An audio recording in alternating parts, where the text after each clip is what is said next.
Just bear with me. Can you still see me? Yes. Good. There I am. So there are my details. If you ever want to contact me, there's lots of forms. I need to first of all tell you that this presentation cannot be confused with any form of diagnosis, treatment, or any provision of advice by myself.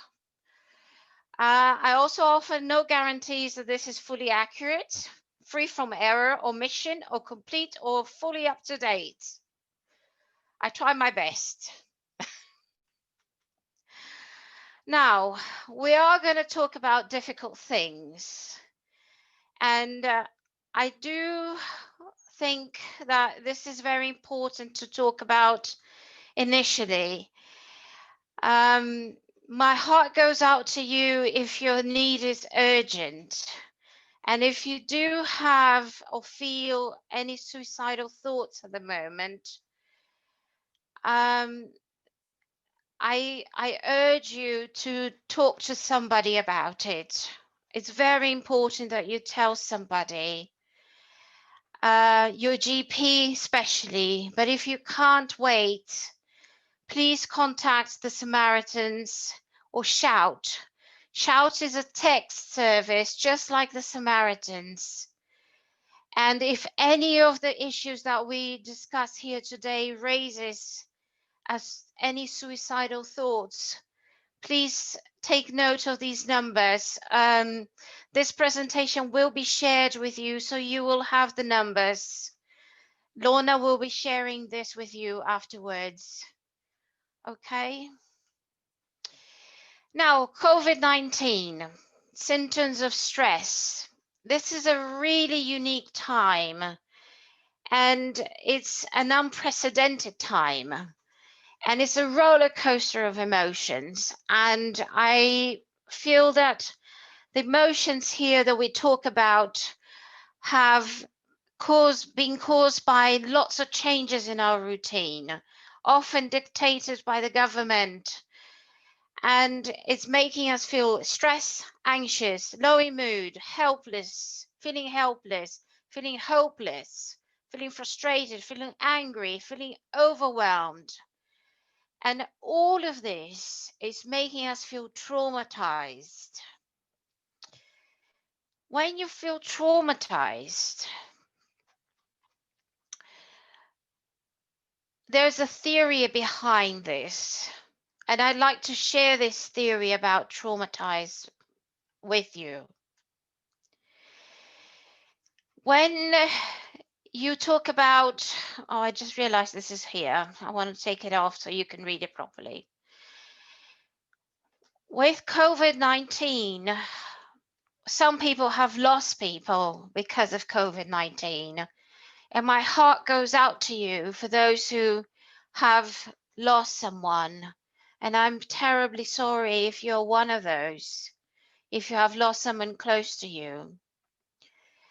But even if you haven't lost someone close to you, you have also lost something very important. You have lost a way of life that doesn't exist anymore. You have lost the freedom to come and go as you please. You have lost the freedom to meet up in groups of numbers of people that as you wished. You have lost the freedom to hug and kiss whenever you want, who you want. You have lost the freedom to make your holiday plans whenever you want to. And life has changed in a way that you didn't expect it to change, and it's happened suddenly. But also your dreams have changed. And all of this causes us to be in a grieving process, because when you lose things, when there is a loss, there is a grief. And that grief makes me think of Elizabeth Kubler-Ross, which is an author that talks it's a psychologist, and she talks about 5 stages of grief.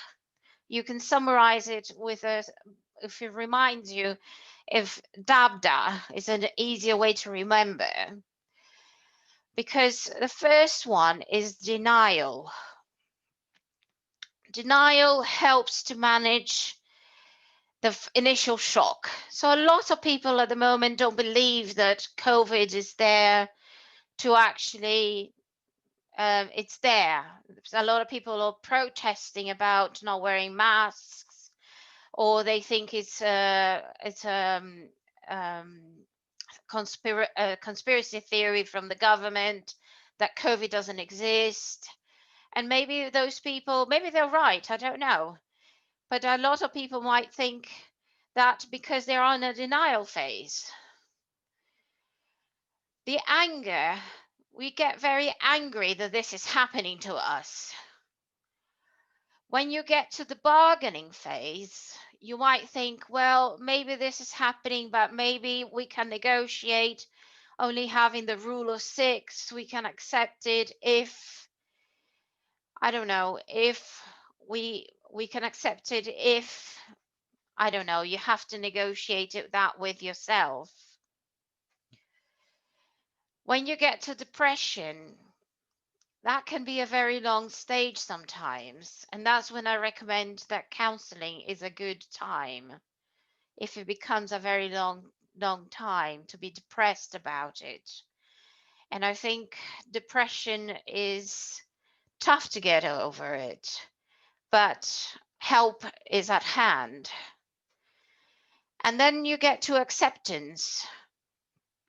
And that's when you accept that COVID is there, but you can have a life despite it.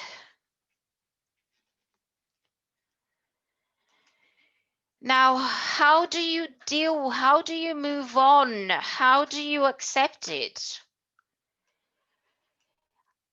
I like to work with people on this CBT model, and I call it negative vicious cycle. And the 3 components of this are unhelpful behaviors, physical, emotional, and symptoms of stress and worry, negative thoughts and worries, and they all are interlinked. So the first one, physical, emotional, symptoms of stress and worry, are what you feel, both emotionally and physically. So you will feel with all this grief that you're going through, all this depression and anxiety that you're feeling, you will feel tensions, headaches, depression, anxiety, aches, pains. All these feelings will lead you to have behaviors such as checking. You check for news, you check for the internet, you seek reassurance, you stay in bed because you're feeling depressed, you're feeling anxious. You check for the news because you're feeling anxious. You procrastinate because you're feeling depressed. You stay in bed because you're feeling depressed. And then you're going to have negative thoughts because you've done certain, let me move away from this side. You're going to be worried about what if your family or yourself gets sick? What if you can't get food? And then you're going to go back to your behaviors. You're going to stockpile on the food. So it's all related. That's how I see how this cycle happens. So I'm going to give you some tips on how to fix these behaviors. The first one is working with your thoughts. We all have these negative thoughts and worries at times. But you can look at these thoughts and look at the pros and the cons. And then you can challenge these thoughts. And I'm going to give you this table. Once the presentation is over, I'm going to send it through the chat box. And you look at the table and you got the situation trigger. And then you're going to have the feelings that you have with the thought that comes. and you're going to have the unhelpful thought. And then you're going to look at your support or your pros. And then you're going to have the cons or your against unhelpful thoughts. Once you've done that, you can come up with a more realistic and balanced perspective. Once you've done that, you're able to re-rate the emotions that you have. You would imagine that this emotion here, how you feel, looking at a more balanced perspective, would be lower than how you felt before when you had this unhelpful thought. Down here is just questions to help you come up with the feelings or with the unhelpful thought, because this form is for you to do it on your own. So you don't need a counselor to help you with this.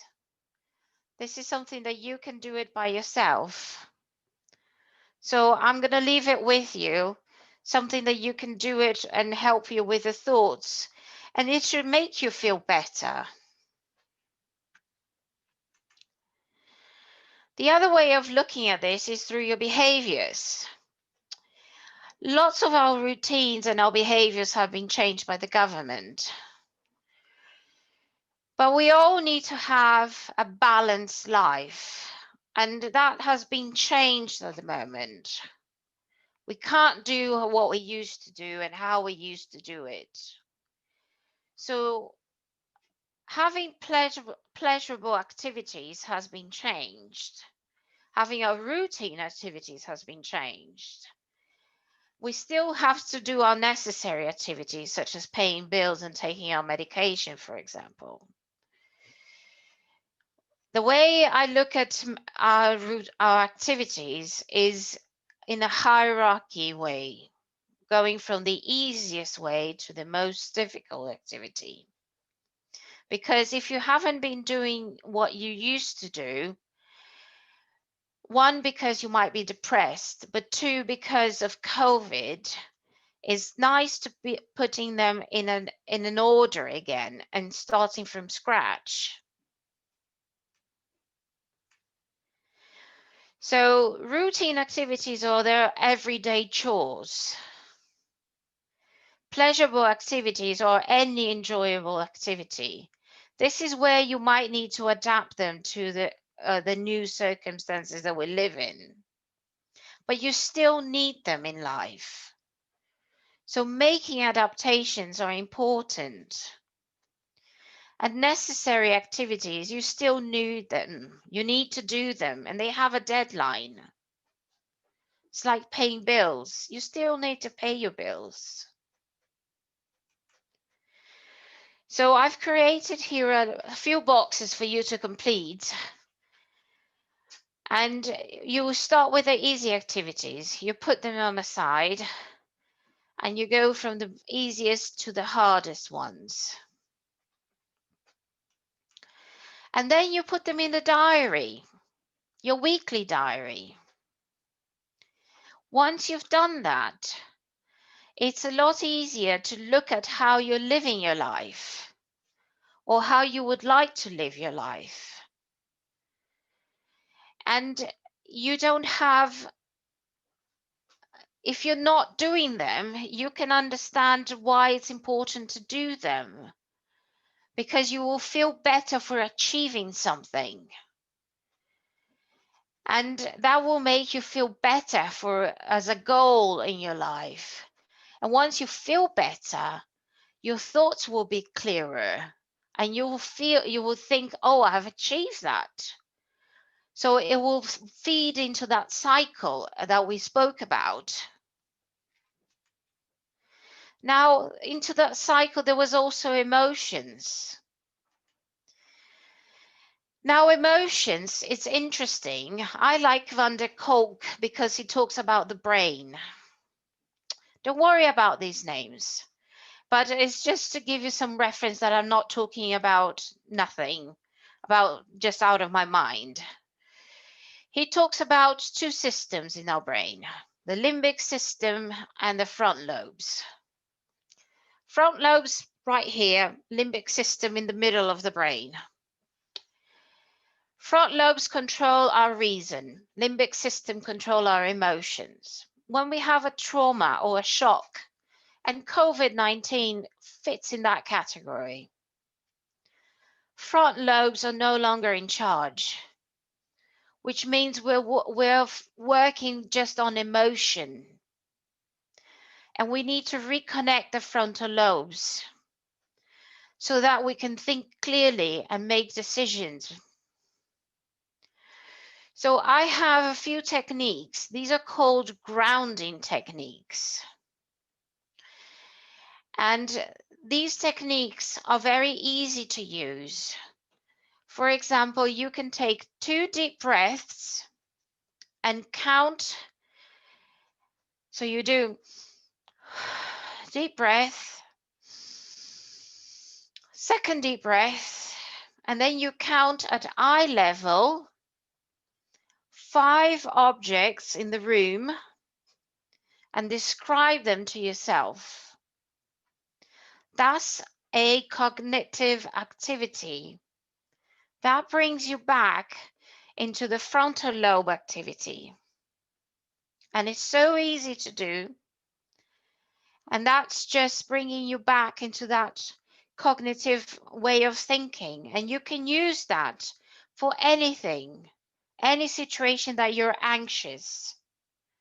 So that's really good, really easy. And there's other ones. There's some funny ones, like rub your earlobe and notice the sensation while you do that. So I'm going to leave them with you to try them out. I put some information about some places. I work at St. Barnabas Counselling Centre, which I recommend. But there are some other places here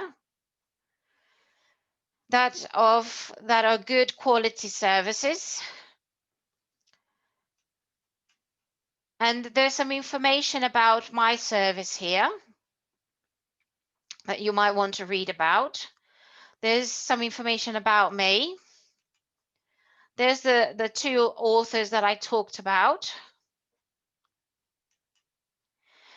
And I just want to say thank you for listening to me today. And if you have any questions, they're very welcome. Well, thank you, Regina. That is fantastic.